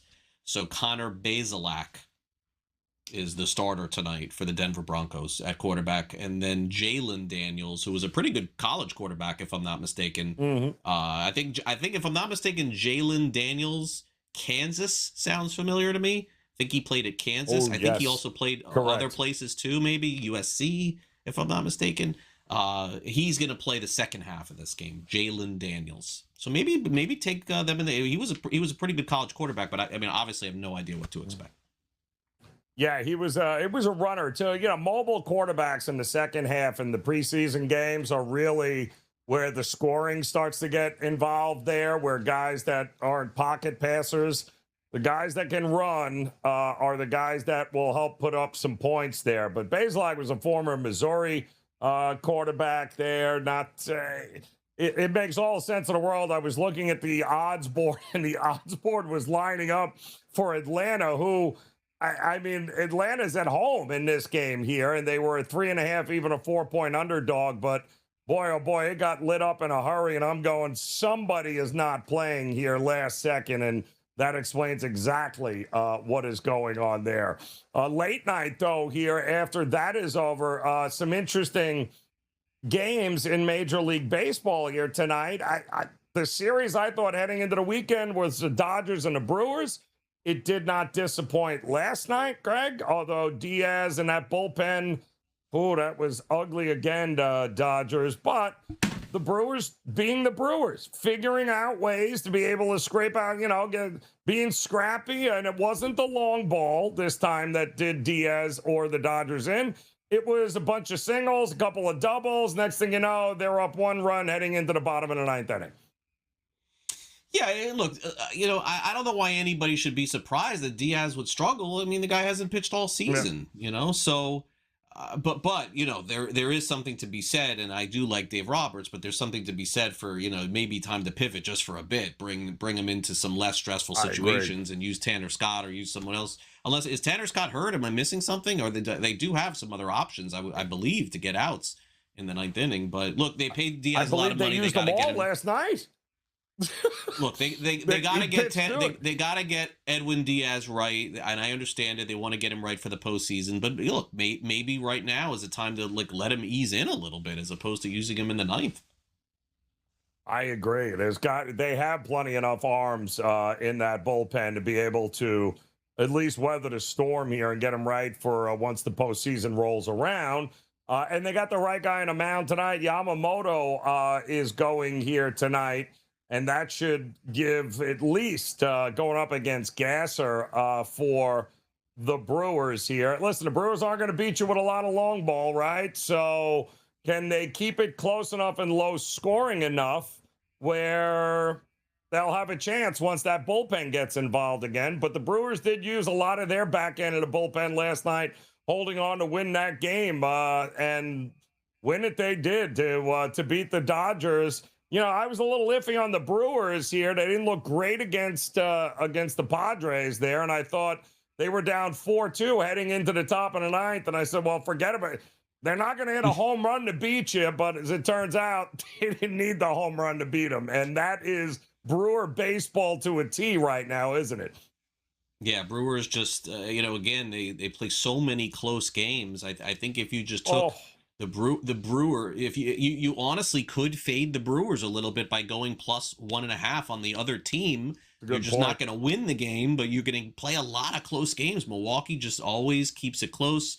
I believe they're at the bottom or near the bottom in terms of home runs this season, but yet they're still just so amazing out of the bullpen. So Milwaukee just keeps rolling.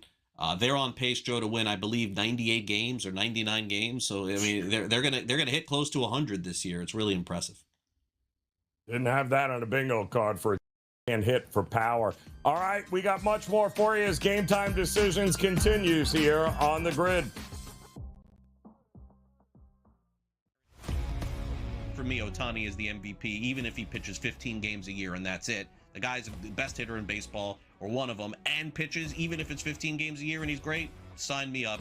I think he still wins, but I think I like the other investments there. Yeah, I would say we're in total agreement on this. Ohtani's going to win the award, but that doesn't mean that A, he's a good investment at this point, and B, another player isn't a good investment. Pro Baseball Today, only on SportsGrid. What Michigan have to play versus Penn State is insane. Like, instead of Big Ten teams worrying about SEC and all that, like, Michigan fans should not be happy about what Matt Campbell gets to walk into. James Franklin's got to be kicking himself. Penn State do not play Oregon, Indiana, or Ohio State. They avoided the entire Big Three of the it's incredible. In-game live, only on SportsGrid. You know, the dark days are ahead for the Warriors. And when Curry and Kerr and Draymond all leave, what are we going to be looking at that franchise that has been a mainstay of the NBA, you know, the face of the NBA and NBA playoffs for so long? Where are they going to be? So I see no issue with them bringing Draymond back. Why not? You have one last go at things with the trio that they still have there. But I see this as a very long season. Game Time Decisions, only on SportsGrid. Just can't win the big game. He can't get us in the big game. Well, we got to let him go now because we're tired. We'll keep the quarterback. So, you know what I've been saying? Okay, you kept the quarterback. Guess what? Mr. Lamar Jackson, it's on you now. Hey, It's on you. Absolutely. Right? It's on Lamar. It is totally on him now and the new coaching staff there. Outspoken with Dan Cilio, only on SportsGrid.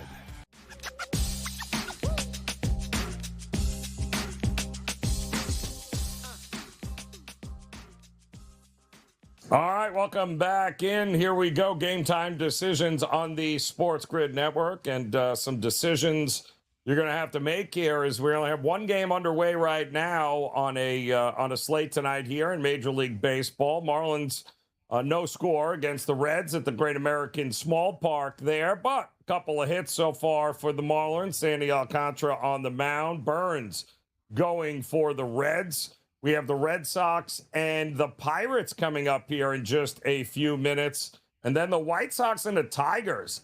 Pretty big battle here. One that I don't think anybody saw coming here. The White Sox holding, I think, a game and a half lead, maybe two over the Tigers right now. And the White Sox on the road. Detroit has just been... I saw Joe pitch last week, his first start in, a couple of years, it felt like. and he looked pretty decent in that start. The bats have just gone MIA for the White Sox, and at this point, they're another one of these teams. If you can't score this time of year, it's very hard to back them here, Greg, especially on the road. Yeah. Look, Detroit is hot, and so this feels like a team that you want to like either take them or just kind of get out of the way for the time being. Now, they have a lot of different guys that are going to need to, step up for them with Riley Green out, but Torkelson naturally is going to be one of those. He seems to be really putting it together finally. Jackson Jobe will start tonight. He is, the pitcher that they're going to ask to fill the shoes of Skubal here down the stretch. And Jobe, once upon a time, was, supposed to be that great pitching prospect that they had. So we'll find out if that does begin. Joe, I'm a little skeptical of that, but I've learned through the years, the trend is your friend. Get out of the way of the Tigers for the time being until they start losing again, just like Boston. Get out of the way. He was a triple digit, and he has, by the way, in the last start that he came back, he was 100, 101. I mean, it was, it's good to see a guy come back from that because he had been on the sideline for almost 2 years. But what a get that would be if Detroit can actually keep hitting, keep it going. And boy, having a guy like him on a mound would be fantastic. The White Sox, what do we see? Davis Martin gets lit up again yesterday against the Reds for him. Are the White Sox, do they have enough, you think, to carry them to down the stretch here? Because I'm a little worried about not only their top-end arms, but boy, that lineup has just gone MIA now. I think they're going to hang into the end, Joe, but it wouldn't surprise anybody to see them fall back. It's just that's another division where all the teams are flawed. I agree. Minnesota, I mean, it's amazing that they stayed in it, and I don't like them, but the truth is they got Buxton back, and Royce Lewis is starting to hit like I think Royce Lewis is like baseball's best hitter in August or something like that. So like, and the other day we talked about Dean Kramer just came in and just completely shut down Baltimore. Maybe Dean Kramer is now all of a sudden good in this rotation too. And so that's another like AL West where it's going to be winner by default. I think there, unless somebody gets hot. Is it possible that Detroit now is that team? Look, at the beginning of the season, if I told you Skubal was with them or not, you still would say, hey, Detroit should be a 500 team or better. They were 15 games under 500, and now here they are. They're right back in it. So still have Framber Valdez, still have some pretty good hitting, still have a pretty good back end. Kenley Jansen closing out the ninth seems to be, rounding into form, so to speak. I think Detroit will probably fight to the end. a couple months ago, I said Cleveland would do it. I'm going to stick with Cleveland. I think they're just going through a tough stretch. But Joe, I'm watching their games. They can't hit at all. Like literally can't hit at all. So until that changes, it's crazy. You got to say it's a coin flip. And maybe Minnesota is just like going to hang around till the end of the time. It may happen. They may hang in there. They got an interesting series here against the Padres because you got a Guardians team that you said it's tough to watch them. They just can't hit. And then you got a Padres team that has finally started hitting. I mean, they have a big advantage at the plate heading into this series, which starts tonight. Listen, if you're the Guardians, you got Gavin Williams on the mound, and he has been lights out. He's good. But don't sleep on Michael King. Michael King has been very, very good here for a while now. So he is also keeping the ball in the ballpark. And now that they're starting to score some runs, I'm having a hard time on this card tonight, Greg, looking at games where I'm like, oh, that's an over.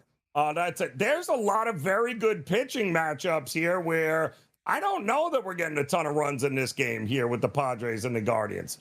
I think you had the one that I would agree with, Baltimore, Tampa Bay. I think that's the one where I think runs could come tonight. I think that's the one that I potentially see. Not San Diego, Cleveland, Joe. No, not at all. Cleveland can't score. No way. San Diego, as good as they are, the back end of their lineup doesn't hit at all either. And Gavin Williams is really good. So, yeah, that's certainly not a game that I think a lot of runs could be scored. Another under potentially I think is going to start here, too, between Boston and Pittsburgh. mean, those two pitchers are really good as well. So, and I know Pittsburgh scored 13 runs yesterday, but if you didn't watch the game, not you, but in particular, if people didn't watch the game, let's be honest, 7 of those runs were off Marlins third baseman Javier Sanoa. He came and pitched the end of the game. He kept giving up home runs as a position player. So, and Pittsburgh didn't score any runs in the first 2 games of the series. So I don't think runs are coming in that one either. No, I agree. And the market, it's been all Pittsburgh money coming in. You and I talked about, we think Pittsburgh should not have been as big a dog as they were when this line opened up. And yeah, I kind of like it. Bennett's been good. Don't get me wrong here, but I do think Pittsburgh at home with the bats, they've been better against left-handed pitchers lately. I think runs for Pittsburgh are likely going to be the way that game goes there. I don't know about Boston right now. I think life has come at them quick. They won a whole lot of games. I think they're back to reality. And I think Whitlock going on the IL, you saw that, right, Craig? All of a sudden that bullpen loses another arm there, which isn't great for them. Rausman, not exactly paying the dividends they thought he would just yet, but plenty of time here. Plenty of Major League Baseball coming up, and I like that game there. We still have no score, by the way, Miami and Cincinnati, I believe, or did we get a run? Here. No, nothing even close. Jeez. I don't think nobody stepped on second base yet, Joe. So we're in the bottom of the second here. Burns has made another quick under work of Miami. He's given up a couple of hits. Sandy has not given up a hit yet. And I mean, Dane Myers, former Marlin, is up right now, so I'm keeping an eye on that as we go here. But by the time we get off the air, I think probably be in the 5th inning, nothing. All right, so let me ask you this. We did agree Tampa and Baltimore could be our over of the night. One. Yeah, I like that. I'll go with that, yeah. What about the Nationals and Mets? Can I interest you in I like those City Fields and under park? I'm backing Robert Stock tonight. I'm back on the Stock train. Oh, Stock your is up guy, for me. Stock. I know he got crushed last time, but I'm going to go one more time. I'm going to do it one more time. All right, we're going one more time with Stock. I'm in, but somebody has got to score some runs in there. It's likely going to be, who are we kidding? It's likely going to be the Mets here at this rate because all of the bad things that have happened to the New York Mets, they finally started getting the bats going at least a little bit. And Alvarez, the rookie, like a lot of pitchers, starting to get to that career mark of innings pitched, and we're starting to see guys run out of steam just a little bit here, but not Stock. Stock's coming for you here tonight. I'm all over it with you there. We go down with the ship, or he makes us look great. One or the other. The last time we were with each other, if I'm not mistaken, was Washington was playing, and they were the early game for us, and Miles Michaelis was on the mound, correct? And he had given up 7 doubles or something like that. Do you recall what has happened to Miles Michaelis since that game? Do you know what has happened to him? What happened? Well, you said he got his 10-year chip, right? They did, right after he got his chip. Yes. Oh, my Yes, word. they waited for him to get the 10, and they let him pitch, and then they cut him. And then they cut him. So much for that 10-year chip right now. My That's goodness. great. He got the 10. Decisions. He got the 10. Now you got to go. Game.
All right, welcome back in. Game Time Decisions here on the Sports Grid Network. Joe Raineri alongside Craig Mish, getting you ready for some base. All right, we lost Joe there for a second. Looks like he's trying to get his internet back up. I think we got him there. Red Sox, Joe, by the way, have Adley Rutschman in the lineup today for Boston. So that game is currently underway. Bubba Chandler in the first inning, ready to go here. And also White Sox Detroit underway. Washington and the Mets warming up. Chandler this season, as you mentioned, 62 walks in 116 innings. If he doesn't walk guys, he's usually on the money. Still going to be an under. I think if the walks stay down, I think we still got a pretty good shot at the under in that one there, Craig. I think we agree both Chris Sale and Brendan Pfaadt pitching like two guys on a mission. I don't know. I'd be looking for the bats to get the better one of that game. And then let's face it, Kansas City and the Angels have now won, what, 3 in a row? And put together a little winning streak here. Kansas, right? I mean, well, as long as they're playing Texas, apparently they're good to go. I guess. But Lugo against Grayson Rodriguez with nearly a 7.5 ERA. And as bad as maybe both these pitchers are, I still can't trust them, Craig, to score 9 runs in this game. It's still an under for me. Yeah, I mean, this is the worst game on the board right here. So, yeah, I mean, you wouldn't think so. My only concern would be late in the game. Neither team has good relief pitching. So you could see that game sort of exploding after the 5th inning. Angels playing a little bit better. Like I said, I saw them. I thought that they were better than their record indicated. They've made a lot of changes. In fact, after they got crushed by Miami, they fired all their coaches, pitching staff, Mike Maddox, too. So that's another thing, too, is that you would think that their pitching could, potentially change a little bit. They want to go more analytical. And right now they, for whatever reason, John Mozeliak, the new GM or interim GM, didn't like the fact that they weren't using the data that they had. I guess that's what was reported. Now that's going to change. I don't know that means the pitchers will be better, but, certainly data can't hurt. Mike Maddox, great pitching coach for a long time, including in St. Louis under Mozeliak. Yes. So that was a little weird. That I guess he got fired twice, once by him in St. Louis and now by him with the Angels. But the Angels, at least for the first time in a while, are playing young kids, and hopefully their future is brighter than what it is right now. So we've got, and it's because you're right, the Angels playing better baseball, but the bar is not set very high. No. And if you think that's the worst game on the board, then let's talk Rockies and Giants. Yeah, no, let's talk it because I happen to think that we got a very underrated situation here. Landon Root is a guy that all his underlying metrics, Craig, tell us that he's a better pitcher than what he has shown. He's got 123 innings pitched. He's over 50% ground ball rate. He's only allowed 9 home runs in 23 starts, but here's the kicker. He's another guy that walks everybody, but he doesn't give up hard contact, and he's another one of these Chandlers. If he doesn't walk guys, where are the runs coming from? And Kyle Freeland is the weirdest pitcher I've ever seen. He's better in Colorado than he is on the road for some reason. I can't understand that. How is that even possible? Yeah, you know what? Kyle Freeland is on an interesting list right now, Joe. I believe that there are, and I don't have all the numbers, but I believe there are 5 pitchers that are currently in Major League Baseball that have pitched 1,000 innings with their current team. 5 pitchers in Major League Baseball with 1,000, and that's it in all of Major League Baseball. Because Sandy Alcantara is one of those, because we were looking that up the other day with the Marlins. But Kyle Freeland is on that list. He's pitched over 1,000 innings with the Rockies. So as crazy and as unfortunate as his career has been, he's actually been somebody that somehow through the years, not every year, but through the years, has been able to somewhat pitch, not masterful, but average at Coors Field. So he's one of those two. By the way, Webb on San Francisco is another one of those that's pitched 1,000 with his team. Zach Wheeler with Philadelphia. But that's it. Just a handful of guys right now in baseball. Freeland's an anomaly. He's got nearly an 8 ERA on the road and a 5 ERA at Coors. Don't ask me. I have no idea. You take it. 5 is good. That's what I'm saying. He is a guy that pitches to a lot of contact, but listen, he is a lefty, though, so that'll usually the matchups matter here. And the Giants, worst since the All-Star break against left-handed pitching. And I don't anticipate a whole lot of runs here. I think you can get it still 7.5, maybe 8. And you're not getting that. Who are we kidding? There is not going to be a lot of runs in that game here tonight. But the two late games, two terrible games by all stretches of the imagination. And the Dodgers, of course, and Milwaukee, which is going to be good. But that's the any series, which way we cut it, any which way we cut it, we are not backing on the Dodgers losing. Or I don't know, it hasn't been a good stretch for them down the way. But I think Yamamoto's got the edge here tonight. Yeah. I'm not big into laying run lines with home teams here, but I think if you want to cut the game in half, Greg, and I'll back Yamamoto and that lineup and lay a half a run in the first 5, I don't mind that. At least I can guarantee the Dodgers are going to get 5 at bats then. He's been sneaking up on everybody again, Yamamoto. You know, like we're going to head toward that postseason, and it's going to be a 7-game series for LA, and he's going to go game 1, 4, and 7. And look, as bad as LA has played, blowing all these saves, like Blake Snell is back, and Blake Snell looked awesome. You know, like the Dodgers are probably like, yeah, we're losing, but we're getting all our guys healthy, and we're getting them all back, and we're gonna get Glasnow back soon too. And look, the Dodgers. Does it matter? I don't know, Joe. Do you think it matters if they avoid a first-round bye? I don't even know that it really matters for them. So big deal. So they're playing in a 3-game series to begin. They'll probably win 2 out of 3 and get started earlier. I mean, it's possible that Atlanta and Milwaukee beat them out record-wise, but I don't think it matters for any of those 3 teams. I think all those 3 teams are solid. And don't forget, we watched the Dodgers roll out starting pitchers as relievers in the postseason, Craig. So all the time, they have an embarrassment of riches there in a big, big way that they can, imagine having to go from Yamamoto, and then you're going to have, you can roll in Glass now. You can roll. Like, come on. But it did. Don't forget. Took them 7 games to get that World Series title last year. So it's not a given by any stretch of the imagination here. All right, we got some, we'll get you updated here as we get ready for some preseason football, Major League Baseball. We'll do it. Game Time Decisions continues on the grid.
All right, welcome back in Game Time Decisions here on the SportsGrid Network. Joe Raineri alongside Craig Mish as we look to wrap up this edition together.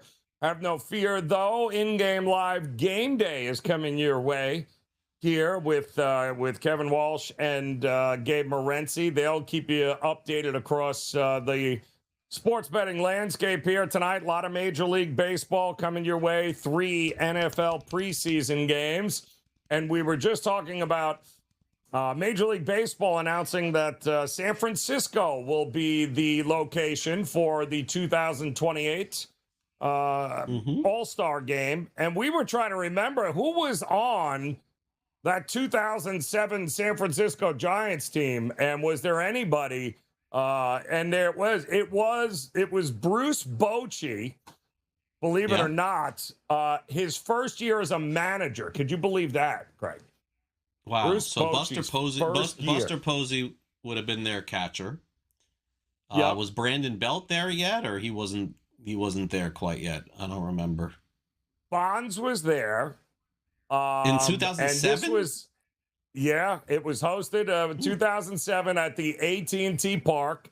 Matt Cain, Tim Lincecum, Benji Molina, Omar Sergio Vizquel. That's exactly what you had there. Well, I couldn't remember if Bonds was there or not, but Bruce Bochy's first year managing for Bonds.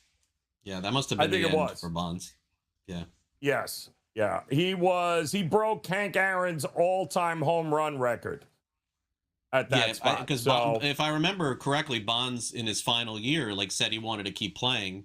And the Giants just let his contract run out, didn't renew, and nobody took him on, and that's was it. Correct. He didn't retire. Bonds didn't retire for 2 or 3 years. He just was waiting for somebody to sign him, and nobody did. Nobody wanted to touch him, which sucks for them. But yes, 2007, it'll be back in 2028. Next year, you said was Wrigley, I believe, for the All-Star game. Yeah, actually, I was wrong about something. So it's Wrigley next year. Okay. Then it is San Francisco, and then I saw a report today that said that they want to bring the All-Star game back to Baltimore in 2029. Oh, okay. So 2030 would be Las Vegas. Yeah, but that has not been announced or official or anything like that yet. But if it's built, if they decide to play. I mean, imagine the fans in Vegas thinking we're getting this team in 2 years from now, the worst team in baseball, unreal, ugly. Very. But I'm not trying to pile on indoors. I'm piling on the A's. I feel like a lot since we're here, but Joe, the A's are disgusting. This is they're going to end up losing way over 100, and they were a 500 team in April. They're going to have one of the worst records in baseball from May on in the last 10 years. It's so bad. And they signed some extensions with Kurtz and some other players too. Jacob Wilson, I know, signed an Lawrence Butler signed a contract extension. Yep. No excuse. Sorry, no excuse. You got to be somewhat competent. Otherwise you will get ripped here. 3 games on the board here, Craig. No score, Miami and Cincinnati. Where are we in the 4th inning, 5th inning? Where are we in this game? Reds are threatening here a little bit. 1st and 3rd, unfortunately, in the bottom of the 3rd inning. Sal Stewart, there was runners on 1st and 2nd with 1 out. Sal Stewart with a fly ball to right field that got the runner over. I think it was Ellie De La Cruz. No, Ellie De La Cruz on 1st, so somebody else is on 3rd. Whoever batted last, I don't know. So they have runners on 1st and 3rd. So the thing with this is that Sandy, who had gone through the first 2 innings throwing almost no pitches, now has thrown some pitches here in the 3rd inning, and it doesn't really matter for him. He can go deep into the game, but Miami's chances greatly improve if Sandy goes 8 innings in a major league game. Usually they win that game, so we'll see what happens. Detroit took a 1-0 lead on Chicago. Yeah, well, it's 2 outs now, so all he's got to do is get the final out. Oh, even better. No score, top of the 2nd. Boston and Pittsburgh. Bennett against Chandler there. And then a whole slew of games coming up here just after the top of the hour. Garrett Cole against Shane Bieber is going to be interesting. A lot of money towards Garrett Cole and the Yankees here tonight. But I know you guys are very much looking forward to watching the New York Jets play football tonight, as they'll take on the Tampa Bay Rays. Nobody cares about the Yankees. I mean, let's face it, the Jets are playing tonight. And yeah, no, please get it off. I'm busting out in hives even looking at the logo right now. I am not interested there. Miami and Washington, as well as Denver and Atlanta coming your way here. But don't forget, Kevin Walsh, Gabe Morency, they'll be up next here. We'll pass the baton off to them, and they'll have you covered on all of this. Greg Mish and I will be back on Monday for you and getting you caught up with the whole recap. We'll be on to week 2 of the preseason, and then T-minus, I don't know, a week or so away from week 0 of the college football season. Enjoy the games. Enjoy the weekend. In-game live game day straight ahead next on the grid. Enjoy.